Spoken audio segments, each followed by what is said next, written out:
एक और मोटिवेशनल कहानी आपके लिए लेके आए हैं। एक समय की बात है, गौतम बुद्ध के हजारों शिष्य उनके पास अध्ययन करने आते थे। गौतम बुद्ध से जब भी कोई चीज से ज्ञान प्राप्त कर लेता था तो उसे किसी दिशा में लोगों को जागरूक करने तथा शिक्षा देने के लिए भेज दिया करते थे। बुद्ध का एक शिष्य बुद्ध के आश्रम में लगभग 6 सालों से था। वह शिष्य महात्मा बुद्ध के पास आया और बुद्ध से कहा, मुझे यहाँ आए लगभग 6 साल हो गए हैं। मेरे बाद कितने शिष्य यहाँ पर आए थे, उनमें से सभी शिष्य को आपने ज्ञान देने के लिए किसी न किसी दिशा में भेज दिया, लेकिन मुझे अभी तक नहीं भेजा। आखिर ऐसा क्यों? क्या मुझे आपका ज्ञान प्राप्त नहीं हुआ है? बुद्ध मुस्कुराए और बोले, यह तो तुम्हें खुद ही समझना पड़ेगा कि मेरा ज्ञान तुम्हें प्राप्त हुआ है या नहीं। शिष्य बोला, हे बुद्ध, आपने इन 6 सालों में जो मुझे उपदेश दिया है वह मुझे सब याद है। आपकी बताई हुई एक एक बात मुझे सब याद है। आप कुछ भी मुझसे पूछ सकते हैं, मैं हर प्रश्न का उत्तर देने के लिए तैयार हूँ। आप मुझे एक मौका तो दीजिए ताकि मैं किसी भी दिशा में जाकर लोगों को अपने ज्ञान के बारे में बता सकूं। इस पर बुद्ध ने बोला कि ज्ञान की बात को याद रखने से कोई फायदा नहीं जब तक तुम उस आदत को खुद नहीं अपनाओ। शिष्य ने कहा, जो भी हो, कृपया मुझे एक मौका जरूर दीजिए। आप मुझ पर भरोसा रखें, मैं सभी को अपने ज्ञान से प्रभावित कर सकता हूँ। मैं लोगों को ऐसी बातें बता सकता हूँ जिससे लोगों के जीवन में शांति आ जाएगी और वह अपना शांतिपूर्ण जीवन जी पाएंगे। तो फिर बुद्ध ने कहा, अभी तुम तैयार नहीं हो। जब तुम उसके लिए तैयार हो जाओगे तो फिर मैं तुम्हें खुद ही किसी दिशा में जाने के लिए बोल दूंगा। शिष्य ने कहा, क्या आपने मुझे इन 6 वर्षों में इतना भी ज्ञान नहीं दिया कि मैं किसी को प्रभावित न कर पाऊं? बुद्ध ने कहा, ठीक है, तुम पूर्व दिशा में चले जाओ।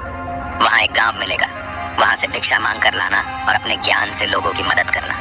कल सुबह तुम वहां अकेले जाना और शाम में आकर मुझे बताना कि तुमने लोगों की सहायता कैसे की। शिष्य यह बात सुनकर बहुत खुश हुआ और आशीर्वाद लेकर चला गया। वो रात भर ज्ञान समेटता रहा और मन ही मन सोच रहा था कि मैं वहां ज्ञान का ऐसा छाप छोड़ूंगा कि वहां के लोगों के साथ बुद्ध भी मुझसे प्रभावित हो जाएंगे। सुबह उठकर वह महात्मा बुद्ध को प्रणाम करने गया। उन्हें प्रणाम कर वह पूर्व दिशा की तरफ निकल गया। शाम को जब वह वापस आया तो बुद्ध ने देखा कि शिष्य के माथे पर चोट लगी है और खून बह रहा है। बुद्ध ने उसे पट्टी की और पूछा, तुम्हें चोट कैसे लगी? शिष्य ने कहा, वहां के लोग बेहद ही दुष्ट हैं, उन्हें जरा भी बुद्धि नहीं है। मैं उस गांव में भिक्षा लेने गया पर किसी ने मुझे भिक्षा नहीं दी। सब मुझे वहां गालियां दे रहे थे। एक व्यक्ति ने भिक्षा तो दी थी लेकिन नीचे फेंक कर और कहा, इसे उठा लो। मैंने उन्हें काफी समझाया लेकिन मेरी बात सुनने को तैयार ही नहीं थे। उन्होंने मेरे साथ हाथापाई की जिससे मुझे चोट लग गई। बुद्ध, आप मुझे दूसरी जगह भेजिए जहाँ के लोगों में ज्ञान हो, वो इस तरह ना हो। बुद्ध शिष्य की बात सुनकर मुस्कुराए और बोले, अगर दूसरे गांव में भी ऐसे ही गांव के लोग होंगे तब तुम क्या करोगे? शिष्य ने कहा, हे बुद्ध, मैं ऐसे लोगों को कोई ज्ञान नहीं दे सकता। वह लोग अज्ञानी है, उन्हें कौन समझाए? बुद्ध ने कहा, वह लोग अज्ञानी नहीं बल्कि ज्ञानी है। उनके पास बहुत ज्ञान है परंतु उनके पास खुद का ज्ञान है। अब अगर तुम किसी दूसरे के ज्ञान को चोट पहुंचोगे तो वह कुछ तो कहेंगे ही। तुम्हें ऐसे लोग हर जगह मिलेंगे, तब तुम अपना ज्ञान उन्हें कैसे दोगे? बुद्ध ने कहा, आज तुम आराम करो, कल शाम को मेरे पास आना। शिष्य बुद्ध को प्रणाम करके चला गया। अगली शाम जब वह वापस बुद्ध के पास आया तब वहां बुद्ध के एक और शिष्य मौजूद थे। उनके हाथ में भी चोट लगी हुई थी। बुद्ध ने शिष्य के हाथ पर चोट देख उस पर पट्टी की और उससे पूछा, तुम्हें यह चोट कैसे लगी?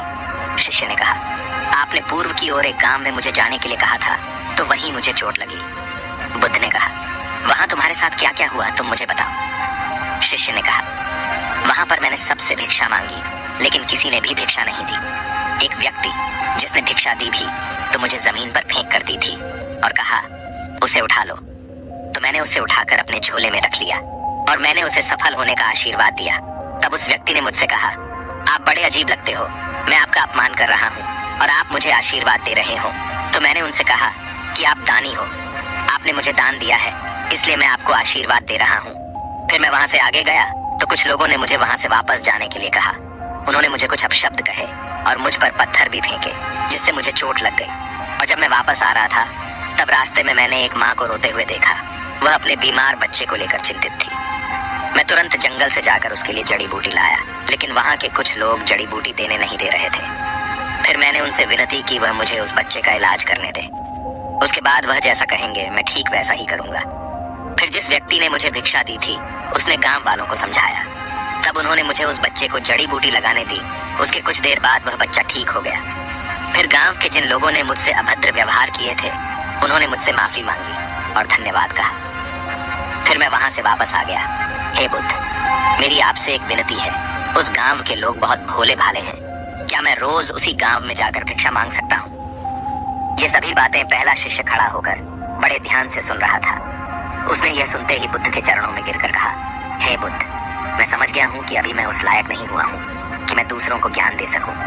बुद्ध ने कहा, हमें बाहर वैसे ही लोग दिखाई देते हैं जैसे हम अंदर से होते हैं। जब तक स्वयं को नहीं बदल सकते तब तक किसी को नहीं बदल सकते हैं। खुद में बदलाव लाना ही जरूरी है। अपने आप में बदलाव लाकर ही इस दुनिया को आप जीत सकते हो। मैं आशा करता हूँ इस कहानी से प्राप्त ज्ञान से अब आपके जीवन में सकारात्मक